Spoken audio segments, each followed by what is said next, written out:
بسم الله الرحمن الرحيم. الحمد لله رب العالمين حمد الشاكرين، الصلاة والسلام على سيد الأنبياء والمرسلين سيدنا ونبينا وشفيعنا ومولانا محمد وعلى آله وأصحابه الطيبين الطاهرين. قدرمنو اوریدونکو د ژوند د لارې د خپرونې مینوالو، السلام علیکم ورحمة الله وبرکاته. ستاسو روغتیا او خوشحالي د پاک رب نه غواړم، په دې هیله چې د صحت او عافیت جامې په تن ولرئ او خوشحالي مو په برخه وي. دا دی زه محمد یاسین فهیم د ژوند د لارې د خپرونې په وړاندې کولو کې ستاسو په خدمت کې یم. زموږ د نننۍ خپرونې موضوع د تسبیح مونځ او همدارنګه د قضایي لمنځونو بیان او د مسافر او د مریض او د بیمار منځونه. انشاءالله په دې هکله به تاسو سره تفصیلي وغږیږو. په نفلي منځونو کې د تسبیح لمونځ ډېر زیات فضیلت او ډېر زیات غوروالی لري، او د تسبیح مانځه غوروالی او د دې فضیلت د محمد رسول الله صلی الله علیه وسلم په ګڼو احادیثو کې راغلی. او تسبیح لمونځ تاسو پوهیږئ چې دا 4 رکعته دی، او په هر رکعت کې 15 ځلې تسبیحات لوستل کیږي، چې په 4 رکعتونو کې مجموع تسبیحات 300 ځلې کیږي. او هغه تسبیحات دا دي: سبحان الله والحمد لله ولا اله الا الله والله اکبر. سبحان الله والحمد لله ولا اله الا الله والله اکبر. دا تسبیحات دي چې په هر رکعت کې 15 ځله لوستل کیږي، چې په 4 رکعتونو کې ټول تسبیحات 300 وارې کیږي. محمد رسول الله صلی الله علیه وسلم د تسبیح مونځ 4 رکعته کړی، او بهتره همدا ده چې 4 واړه رکعتونه په یو سلام باندې وشي. که چا 2 رکعته وکړه هغه هم صحیح دی، خو غوره او بهتره دا ده چې تسبیح مونځ 4 رکعته وشي او په آخر کې سلام وګرځولی شي. د تسبیح د لمانځه طریقه له حضرت عبدالله ابن عباس رضی الله تعالی عنهما نه روایت دی چې محمد رسول الله صلی الله علیه وسلم خپل تره عباس ته وویل: ای زما تره، زه تا ته داسې عمل در ونه ښیم، یا زه تا ته یو تحفه او یو انعام در ونه ښیم چې د هغه په کولو سره به الله رب العزت ستا ټول ګناهونه معاف کړي، ستا مخکیني ګناهونه، ستا وروستني ګناهونه، ستا زاړه ګناهونه او ستا نوي ګناهونه، د ستا قصدي ګناهګانې، د ستا سهوي ګناهګانې او ستا پټې ګناهګانې او ښکاره ګناهګانې الله به ټول درته معاف کړي که ته په دې باندې عمل وکړې. او هغه څه چې محمد رسول الله صلی الله علیه وسلم خپل تره حضرت عباس رضی الله عنه ته ورښیي هغه د تسبیح مونځ دی. او دا ورته فرمایي که ته هره ورځ دا مونځ کولی شي نو هره ورځ یې وکړه، او که هره ورځ یې نشې کولی نو په جمعه کې او په اونۍ کې یو ځل ادا کړه، او که په هره جمعه کې یو ځل نشي ادا کولی نو په هره میاشت کې ادا کړه، او که په هره میاشت کې نشي ادا کولی په هر کال کې یو وار، او که په کال کې نشي نو په ټول عمر کې خو یو وار د تسبیح مونځ ادا کړه. او د تسبیح مانځه طریقه دا ده. 2 طریقې دي ګوره قدرمنو اوریدونکو چې ډېر متوجه اوسئ. چې کله تاسو د 4 رکعته نفلو مونځ نیت کوئ، له قرائت نه مخکې د قیام په حالت کې، یعنې د ولاړې په حالت کې 15 ځله تسبیحات باید ووایئ: سبحان الله والحمد لله ولا اله الا الله والله اکبر، 15 ځلې د قرائت مخکې. او بیا چې کله تاسو قرائت ختموئ له رکوع نه مخکې 10 وارې دلته ووایئ. ګوره دا یوه طریقه ده چې شامل لیکلې. نو په دې صورت کې د 2 سجدو وروسته هلته بیا تسبیحات نه لوستل کیږي. صحیح طریقه هغه ده چې د محمد رسول الله صلی الله علیه وسلم نه په حدیثو منقوله ده چې کله تاسو قرائت خلاص کړه د قرائت نه مخکې 15 ځله، او بیا چې کله رکوع ته ځئ 10 وارې په رکوع کې، او د رکوع نه چې پورته کیږئ 10 وارې دلته، او چې کله سجدې ته ځئ 10 وارې نو په یوې سجده کې، چې د سجدې نه راپورته کیږئ بیا یې 10 وارې ووایئ دلته، چې 2مې سجدې ته ځئ نو په 2مې سجدې کې به 10 وار بیا ووایئ. د 2مې سجدې نه چې بیا کله تاسو راپورته کیږئ نو بیا کینئ هلته 10 وار بیا ووایئ، چې مجموع تسبیحات 15 ځله کیږي. د هغه طریقه د صحیح طریقه ده. تاسو نیت وکړه مانځه ته 4 رکعته نفل، سبحانک اللهم ووایئ، الحمدلله ووایئ، الحمدلله پسې وروسته سورت هم ووایئ، د صورت نه وروسته تاسو بیا 15 ځله دا تسبیحات سبحان الله والحمد لله لا اله الا الله والله اکبر 15 وارې هلته ووایئ. او چې کله رکوع ته لاړ شئ 10 وارې په رکوع کې ووایئ. چې کله د رکوع نه پورته شئ 10 وارې هلته ووایئ. چې کله سجدې ته لاړ شئ نو 10 وارې په اوله سجده کې ووایئ. بیا د دواړو سجدو ترمنځ 10 واره بیا ووایئ. په دویمې سجده کې 10 واره بیا ووایئ. او چې کله د دویمې سجدې نه راپورته شوئ بیا هم کښېنئ 10 وارې بیا ووایئ. نو مجموع تسبیحات په هر رکعت کې 15 ځلې کېږي. دا طریقه ده. دا د اول رکعت. دویم رکعت کې هم چې کله تاسو قرائت خلاص که 15 وارې ووایئ. بیا 10 په رکوع کې، 10 په قومه کې، 10 په 2 سجدو کې، 10 د 2 سجدو ترمنځ، او 10 چې کله دویمې سجدې نه قاعدې ته کښېنئ 10 وارې دلته ووایي بیا تشهد شروع کوي. چې مجموع په هر رکعت کې 15 ځله کېږي چې ټول تسبیحات په 4 رکعتونو کې 300 وارې کېږي. خو که په کوم رکن کې تسبیح د تاسو نه هیر شول د بل رکعت په هماغه رکن کې تاسې نوموړي تسبیحات ادا کولی شئ. مثلا په اوله رکوع کې د ستاسو د 10 واره تسبیحات درنه هیر شول، پاتې شول درنه، نو چې کله دویم رکعت کوئ په دویم رکعت کې تاسې د 10 واره تسبیحات هلته راګرځولی شئ، هلته یې ویلی شئ. او که تاسو نه په سجده کې د 10 واره تسبیحات پاتو شول کولی شئ چې د بل رکعت په سجده کې د 10 واره تسبیحات تاسو هلته راوګرځوئ 20 وارې ووایئ. او که د تسبیح په لمانځه کې په چا باندې سجدې سهوه لازمه شوه نو چې کومه سجدې سهوه کوئ هلته بیا 10 وارې تسبیحات ویل په تاسو باندې واجب نه دي، بلکې هغه 3 وارې سبحان ربی الاعلی به وایئ. او د تسبیح مونځ په جمع سره نه کیږي. د حضرت ابن عباس رضی الله تعالی عنهما نه پوښتنه وشوه چې په صلات تسبیح کې یعنې تسبیح په مانځه کې کم صورتونه موږ ووایو یا کم صورتونه ویل کیږي. نو حضرت عبدالله ابن عباس رضی الله تعالی عنهما ویلې چې په اول رکعت کې الهاکم التکاثر حتی زرتم المقابر دا ولولئ.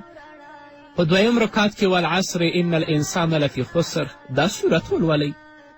په دریم رکعت کې قل یا ایها الکافرون لا اعبد ما تعبدون دا ولولئ. او په 4م رکعت کې تاسو قل هو الله احد الله الصمد دا صورت ولولئ. نو الله رب العزت دې موږ ته هم توفیق راکړي چې تسبیح مونځ خو په ورځ کې یو وار وکړو، که په ورځ کې نه شو په اونۍ کې یا په میاشت کې یا په کال کې باید چې د تسبیح مونځ هر مسلمان ادا کړي، ځکه دا داسې مونځ دی چې الله رب العزت د دې مانځه په واسطه باندې د انسان ګناهونه معاف کوي، انسان ته بخښنه کوي. که صغیره ګناهونه وي، که کبیره ګناهونه وي، که پټ ګناهونه وي، که ښکاره ګناهونه وي، الله رب العزت هغه د تسبیح د لمانځه په واسطه باندې انسان ته معاف کوي. نو الله رب العزت نه ځان ته، تاسو ته، ټولو مسلمانانو ته د نیکو اعمالو توفیق غواړم. یوې بلې مسلې ته هم قدرمنو اورېدونکو باید موږ او تاسو متوجه اوسو چې ځینې وختونه دي چې هلته مونځ کول مکروه دي په هغه وخت کې چې په هغې کې فرض مونځ، نفل مونځ، هیڅ مونځ نه کیږي، چې هغه زموږ فقهاو 3 وخته بیان کړي. یو د لمر ختو وخت دی چې هغه د طلوع وخت دی. نو متصل په کوم وخت کې چې لمر راخیږي په دې وخت کې به تاسو هیڅ مونځ نه کوئ، نه به نفلي کوئ، نه به قضایي کوئ، نه به سنت کوئ، هیڅ مونځ به نه کوئ. تاسو به پرېږدئ چې د لمر ختو نه 15 دقیقې تېرې شي، د هغه وروسته خپل مونځ کولی شي. دویم وخت هغه د غرمې وخت دی، یعنې د زوال وخت چې کله لمر اوړي چې انشاءالله اوس وخت 12 بجې دی، نو په دې وخت کې به تاسو هم مونځ نه کوئ، دې وخت کې مونځ مکروه تحریمي دی. او دریم وخت د لمر د پرېوتلو وخت، په کوم وخت کې چې لمر پرېوځي په دې وخت کې تاسو هم هیڅ مونځ نشئ کولی، مګر په مغه مازدیګر کې که تاسو نه د لمازدیګر مونځ پاتې وه نو کولی شئ چې هغه وخت کې چې لمر زیړ وي په حالت د پرېوتو کې وي د دغه مازدیګر مونځ په مغه وخت کې کولی شئ چې زموږ فقهاو الی عصر یومه په خپلو کتابونو کې لیکلي دي. او د دې وجه او لامل دا ده چې محمد رسول الله صلی الله علیه وسلم په خپل احادیثو کې بیان کړې ده چې کله لمر راخیږي نو شیطان ځان د لمر سره برابر کی، او چې کله زوال کیږي هم ځان لمر سره برابر کی، چې کله لمر پرېوځي نو شیطان هم ځان له لمر سره برابر کړي. نو که په دې وخت کې څوک په مانځه ودرېږي د دې عبادت مشابه کیږي عبادت د شیطان سره، ګویا شیطان ته عبادت کوي. نو باید چې د لمر ختلو په وخت کې د غرمې په وخت کې چې لمر اوړي او همدارنګه د لمر د پرېوتلو په وخت کې د مانځه نه موږ او تاسو ځان وساتو. د لمر ختلو 15 دقیقې وروسته، د غرمې د وخت نه 12 بجو نه 10 دقیقې 20 دقیقې نیم ساعت وروسته او د لمر چې پرېوځي خو بیا خو د ماښام مونځ داخلېږي، په هغو وختو کې باید د خپل منځونه موږ او تاسو ادا کړو. بله مهمه مسله هغه د قضایي لمنځونو مسئله ده. که څه د مجبوري له وجې نه یا د عذر د وجې نه یا د چا نه هیر شوه چې د هغه نه لمنځونه قضا شوي ول، نو هر کله چې ورته دا مونځ زیات شي فوراً دی د هغه مانځه قضایي راوړي.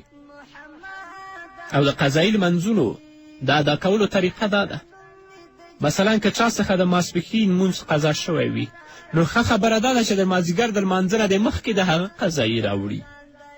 لکن که د مازدیګر مونځ ترېنه قضا شوی نو بیا د ماښام کې د فرض مونځ د مخکې د هغه قضایي نه راوړي، بلکې د فرضو او سنتو نه وروسته د هغه قضایي راوړي. په نورو وختونو کې دا خیال وساتي تر څو چې مکروه وخت کې داخل نشي. که چا نه د سهار مونځ قضا و نو مخکې دې نه چې د ماسپښین مانځه وخت راشي باید چې د خپل د سهار مانځه قضایي راوړي. او که زموږ د ځینې ورونو او خویندو څخه ډېر منځونه قضا شوي ول نو چې کله ورته یاد شو په مغه وخت کې د هغو منځونو قضایي راوړي. دا مسله ضرور نه ده چې د هر وخت مونځ دی په مغه وخت کې قضایي راوړي. مثلا تا نه د ماسپښین مونځ قضا شوی دا به د ماسپښین د مانځه په وخت کې قضایي راوړي، یا د مازدیګر مونځ قضا شوی د مازدیګر په وخت کې قضایي راوړي. دا ضرور نه ده کولی شي چې د ماسپښین مونځ په هر وخت کې قضایي راوړي، د مازدیګر مونځ په هر وخت کې د هغه قضایي راوړي. مهمه دا ده چې د هغو قضایي راوړی شي تر څو د الله رب العزت په دربار کې مسؤول نه وي انسان. قدرمنو اورېدونکو، د خپرونې په دې وخت کې راځو لنډې دمې ته. دمې نه وروسته زموږ خپرونه دوام لري. ښایسته نوم مې د جانان دی محمد عربي، راته ګران د خپل ځان دی محمد عربي. ښایسته نوم مې د جانان دی محمد عربي، راته ګران د خپل ځان دی محمد عربي. قدرمنو اورېدونکو، بیا هم تاسو ته ښه راغلاست وایم.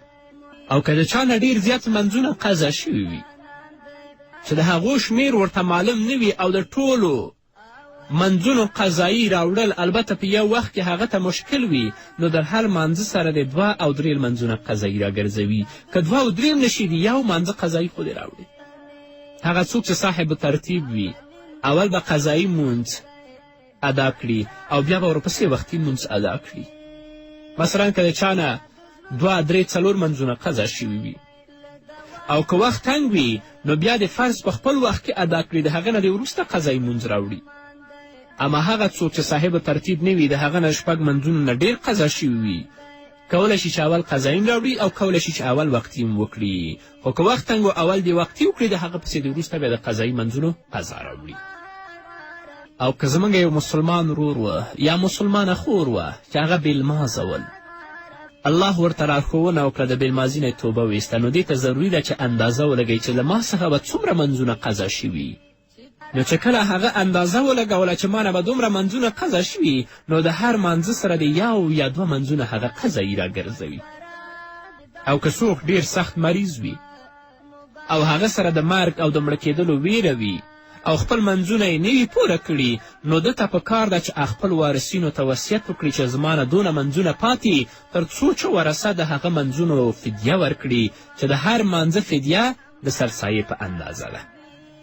او قضایي چې راوړو البته صرف د فرضو او د وترو قضایي شته، د سنتو قضایي نه ده راغلې. البته صرف د سهار سنتو د تاکید د محمد رسول الله صلی الله علیه وسلم په احادیثو کې راغلی دی. بله مسله، مهمه مسله د مسافر مونځ دی. هر کله چې زموږ یو مسلمان رور یا مسلمانه خور په قصد د سفر باندې ووځي چې هغه تقریبا چې نن زموږ فقهاو لیکلي 9 کیلومتره سفر کوي، نو هغه د فرضي 4 رکعتي مونځ 2 رکعته کوي، یعنی قصر دی کوي. د مسافر لپاره الله تعالی او محمد رسول الله صلی الله علیه وسلم داسې اسانتیا ورکړي دي چې په کومو وختونو کې هغه مونځ 4 رکعته وي دوی کولی شي چې هغه مونځ 2 رکعته وکړي، لکه د ماسپښین، د ماسخوتن او د مازدیګر مونځ. او فقهاو لیکلي چې د سنتو په کولو کې څه پابندي نشته دی. که وخت ورته وي نو سنت دې وکړي او که وخت ورته نه وي نو سنت پرېښودلی شي. البته د سهار د سنتو او د وترو تاکید د رسول الله صلی الله علیه وسلم په احادیثو کې راغلی چې دا به ادا کوي. د مسافر څو مسلو ته متوجه اوسئ اوریدونکو.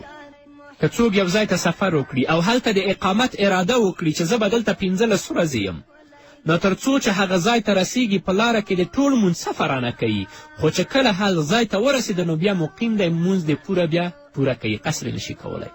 ته د کابل نه حرکت کوي قندار ته او دا اراده دې ده چې زه به په قندار کې 15 شپې 20 شپې یم، په لاره کې به مونځ ټول قصر کوي، نیم به کوي، خو چې کله قندار ته ورسېدلې ته مقیم یې نو به هلته به د خپل مونځ بیا پوره کوي. او که څوک مسافر وي او مقیم پسې مونځ کوي، امام مقیم دی ته مسافر یې، نو ته به خپل مونځ ټول پوره کوي. او که مسله داسې وه چې امام مسافر و، د امام نیم مقتدیان مسافر ول او نیم مقتدیان مقیم ول، نو هغه کسان چې مسافر دي هغه به امام سره په 2 رکعتونو کې سلام ګرځوي او هغه څوک چې مقیم دي هغوی دې پورته شي د خپل مونځ دې پوره کړي. او ځینې فقهاو دا لیکلي چې په هغه 2 رکعتونو کې که سورې فاتحه ونه لوستله په اندازه د هغو ودرېده هم کفایت کوي دې ته. او که داسې یو ځای ته ته راغلی چې تا ته اصلا معلومات نه کېده چې دا مقیم دی دا امام او که دا مسافر دی، او قرینه هم نه وه چې ته پرې پوه شې چې دا مسافر دی که مقیم، د ستا اقتدا بیا د امام پسې صحیح نه ده تر څو چې تا ته معلومات نه وي شوی. او که زمونږ یو ورور داسې وي چې هغه همیشه په دوره وي، یو ځای کې هم 15 ورځې مسلسل نه تېروي، نو هغه مسافر دی، هغه دې قصر کوي. نن لاړ قندار ته، سبا بیرته را روان دی کابل ته، بله ورځ روان دی هلمند ته، بله ورځ روان دی هرات ته، دا مسافر دی، نو ټول مونځ به دا قصر کوي، پوره به یې نه کوي. او که زمونږ یو مسلمان رور یا مسلمانه خور د سفر په نیت باندې ووت، قصد یې وکړه چې زه ځم قندار ته یا هلمند ته یا ننګرهار ته ځم، هلته به 10 شپې یا 12 شپې یا 7 شپې تېروم، خو د دې په نیت باندې چې نن ځم سبا ځم، په دې باندې 2 میاشتې 3 میاشتې تېرې شوې، نیت د اقامت یې نه و کړی، بس کار به ورته پیدا شو، پاتې به شو، نو دا بیا هم مسافر دی، د خپل مونځ به دا قصر کوي، مونځ به پوره نه کوي. او بله مهمه مسله، که څوک له خپل اصلي وطن نه بل وطن ته مسافر شوی وي او هلته یې د خپله استوګنه شروع کړې وي، د خپل ماشومان او د خپل کور سامان هم ټول ځان سره هلته وړی وي، نو دا سړی مسافر دی. مسافر په دې معنی چې د شریعت په نورو احکامو کې مسافر دی، اما هلته به مونځ پوره کوي، قصر به نه کوي. د شریعت په نورو احکامو کې ځکه مسافر دی که په آبایي وطن کې هغه لوی جایداد هم ولري، صاحب د نصاب هم وي، سرمایې خاوند هم وي، خو هلته غني نه بلل کېږي، زکات ورکول کېږي، په دې معنا مسافر دی. اما داسې مسافر نه دی چې هلته دې دا فرضي مونځ نیم وکړي، پوره دې نه کوي، بلکې مونځ به پوره کوي. اوس چې تا خپل وطن پرېښود، خپل بچیان دې بوتلل بل ځای ته، هلته یې ځان ته استوګنه شروع کړه، اوس که بیا ته خپل کور ته راځي، اصلي وطن ته، چې نیت د اقامت دې نه کړی، دلته به بیا مونځ ته مسافرانه کوي. او زمونږ خویندو ته په سفر کې د لمانځه کولو هېڅ شرم او عار نه دی پکار. الحمدلله اوس ځایونه هم جوړ شوي چې باید هلته هغوی منځونه وکړي. او که د چا نه په سفر کې مونځ قضا شه، که په کور کې د هغه قضایي راوړي 2 رکعته به یې راوړي، او که د چا نه په کور کې قضا شوی د اقامت په حالت کې چې د هغه قضایي په سفر کې راوړي، نو د هغه مونځ به پوره قضایي راوړي. او د واده کېدو نه وروسته که ښځه خپل پلار کره اوسېدله، نو دا خپل وطن شوی، په دې لحاظ سره د هغه قصر نه کوي. واده شوی خو بیرته هم د خپل پلار کره اوسي، کور یې دلته راوړی، نو دا مقیمه ده، مسافره نه ده. او بله مهمه مسله، که تاسو په سفر کې روان یې، یا په اورګاډي کې یا په طیاره کې یا په موټر کې، او تاسو باندې د لمانځه وخت راغی، نو ضرور ده چې تاسو خپل مونځ ادا کړئ. او که د لمانځه کولو څه وسیله نه وه چې یعنې تاسو په ولاړه باندې مونځ نشئ کولی، نو په ناسته باندې مونځ وکړئ، رکوع سجده وکړئ. او که کېناستلی شوئ خو د رکوع او د سجدې ځای نه و، نو رکوع او سجدې ته تاسو بیا اشاره وکړئ.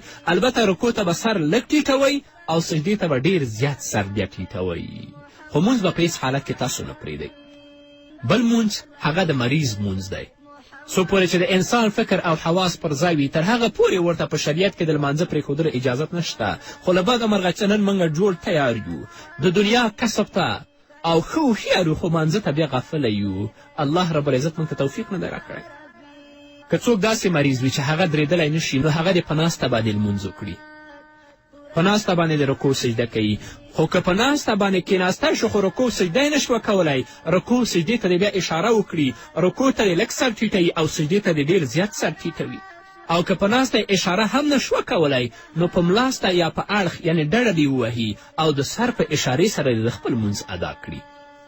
او که څوک په ملاسته باندې لمونځ کوي نو مخ به یې د قبلې په طرف برابر کړي او پښې به یې راغونډې کړي، یعنې پښې به یې د قبلې طرف ته نه غورځوي. او که بالغ شاته کېښودی شي ډېره ښه خبره ده، نو رکوع او سجدې ته دې بیا اشاره وکړي او په هغه باندې لمونځ وکړي. حتی فقها ویلي چې خپل حاجبینو په وریځو باندې د اشاره کوي خو لمونځ دې نه پرېږدي. که چیرې کوم کس په اشارې سره هم لمونځ نشي کولی نو هغه ته بیا لمونځ معاف دی. خو څومره منځونه چې پاتې کېږي ترې باید چې ورثه یې هغه وشمېري او د هغه د مرګ نه وروسته باید چې د هغه د منځونو فدیه ورکړي. نن موږ روغ هم یو خو بیا هم غافله یو او د الله رب العزت په دربار کې نه درېږو چې لمونځ وکړو. لمونځ داسې عبادت دی چې هغه په هیڅ وخت کې د سقوط قبول نشي کولی. که په ولاړه یې کولی شي ښه، کله په ناسته یې وکړه رکوع سجده وکړه، که کېناستی شي رکوع سجده نشي کولی رکوع سجدې ته اشاره وکړه، او که په ناسته یې نشي په ملاسته باندې وکړه، هلته په خپلو وریځو باندې او په خپل سر باندې باید چې رکوع سجدې ته اشاره وکړي او خپل لمونځ پرېږدي. نن زموږ پښې هم سمې، ټول بدن هم سم، الله دا توفیق دا بدن هم موږ ته راکړی، لیکن بیا هم د الله د یاده غافل یو. الله به زموږ نه پوښتنه نه کوي. الله رب العزت دې موږ ته توفیق راکړي، موږ ته، زموږ کورنۍ ته، زموږ اولادونو ته چې تل لپاره د مانځه پابند وو. نو قدرمنو اورېدونکو، دا وه زموږ نننۍ خپرونه چې ستاسو درانه حضور ته وړاندې کړه. په بلې خپرونې کې به انشاءالله د جمعې لمانځه په مسایلو باندې وغږیږو. نو تر بلې خپرونې تاسو ټول په پاک رب سپارم. پاک الله مو